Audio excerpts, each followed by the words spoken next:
16 मेची ही रात्र सामान्य नाही. शनिवार आणि अमावस्या एकत्र येत आहेत आणि तयार होत आहे एक अत्यंत शक्तिशाली योग जो जगाला बदलून टाकेल. अमावस्या म्हणजे अंधार, पण हा अंधार जीवनात प्रकाश आणू शकतो. हे नवीन सुरुवातीचं प्रतीक आहे. हे आहेत कर्माचे देव, न्यायाचे देव शनिदेव. हे आहेत कर्माचे देव. पुराणांनुसार शनिदेवांनी कठोर तपस्या केली. त्यांच्या नजरेत एवढी शक्ती होती की देव सुद्धा घाबरत होते. जेव्हा शनी प्रसन्न होतात, गरीबही राजा बनतो, पण रागावले तर राजा सुद्धा रस्त्यावर येतो. या शनिवारी अमावस्या असल्याने या दिवसाचं महत्त्व अनेक पटीने वाढलं आहे. भक्तांची ही श्रद्धा आपल्याला एका वेगळ्याच शांततेचा अनुभव देते. या दिवशी सकाळी लवकर उठून स्नान करा आणि पवित्र पाण्यात काळे तीळ टाका, जेणेकरून तुमचे आयुष्य सुखद आणि समृद्ध होईल. पिंपळाच्या झाडात शनिदेवांचा वास मानला जातो.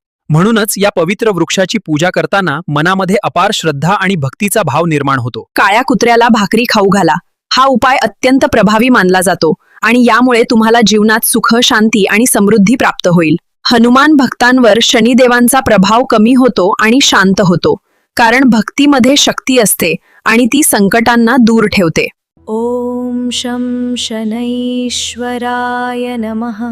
ओम शं शनैश्वराय नमः. ओम शं शनैश्वराय नमः. ओम शं शनैश्वराय नमः.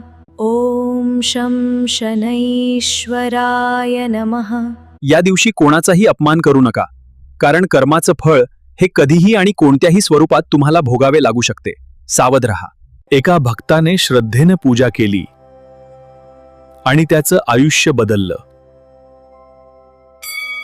जय शनिदेव महाराज.